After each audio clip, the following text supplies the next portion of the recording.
Many times, people dismiss practices based on scriptures like Bhagavad Gita to be just blind faith and devoid of any reasoning.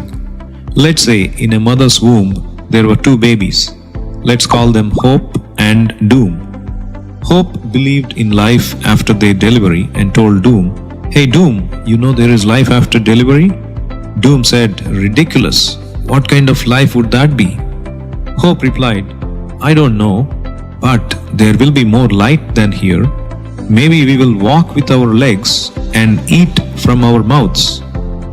Doom replied, "Oh, that is absurd. How can we eat with our mouths?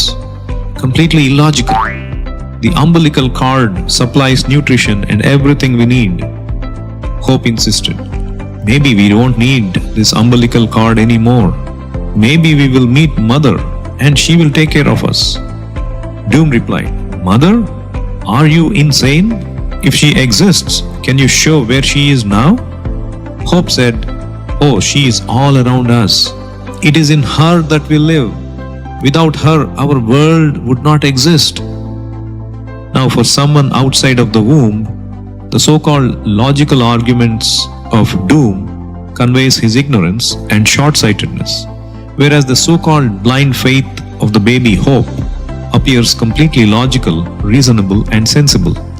But for someone who is within the womb, Hope appears like a sentimental fool. In many ways, we are in this universe which is like the womb of Mother Nature, and we are like the babies. With our present senses, which are limited, erroneous, and imperfect, we cannot get perfect knowledge about things beyond our comprehension. Our logical reasoning can only reveal limited knowledge. A frog who lived in a small well throughout his life finds it very difficult to accommodate the idea of an ocean, which is infinite in size compared to the well it is accustomed to. But the fact is that the ocean does exist, even though it may be incomprehensible for the frog. Likewise, if we stick only to our logical reasoning of our tiny brain, we will miss out on the ocean of knowledge and reality. By mere speculation, we cannot understand who we are, what is our purpose in life, what is the origin of life and universe, why is there suffering, who is God, and so on and so forth. We have to understand it from proper authority who is in knowledge and who is not limited by our tiny frog-like brain.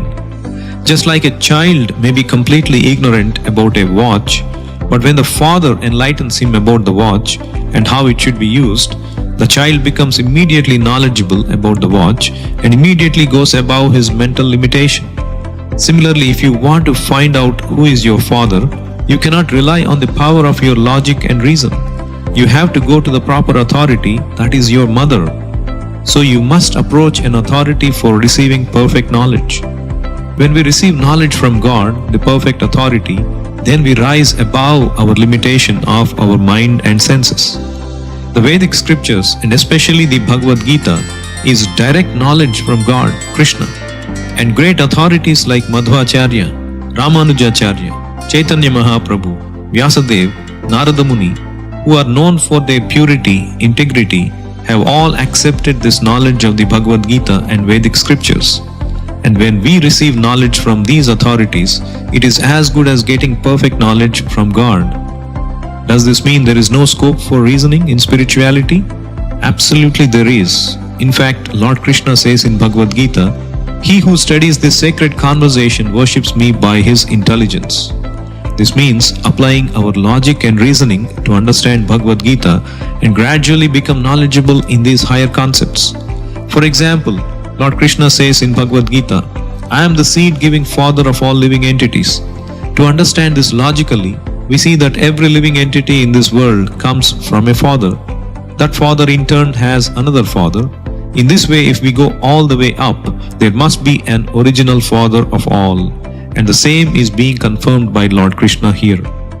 In yet another statement, Lord Krishna says, real knowledge is to see the main distresses of this world are birth, death, old age, and disease.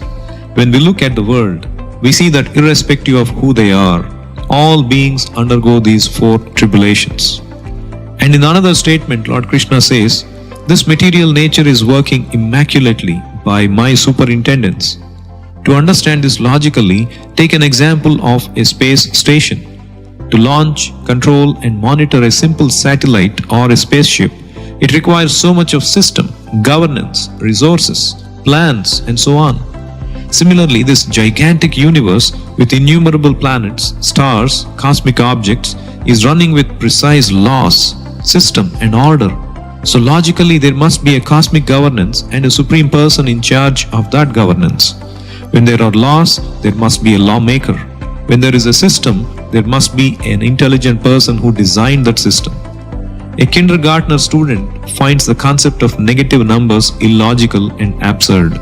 But we do know that as he goes through higher grades, applying his reason and logic to the topics presented from his teachers, he will slowly become mature to understand higher concepts like negative numbers. Similarly, by applying our logic and reasoning to the topics presented in Bhagavad Gita and gradually learning from a bona fide spiritual master and serving him, we can become mature and experience this knowledge ourselves directly. Hence, this process is most scientific, not just blind faith as people claim. Hare Krishna.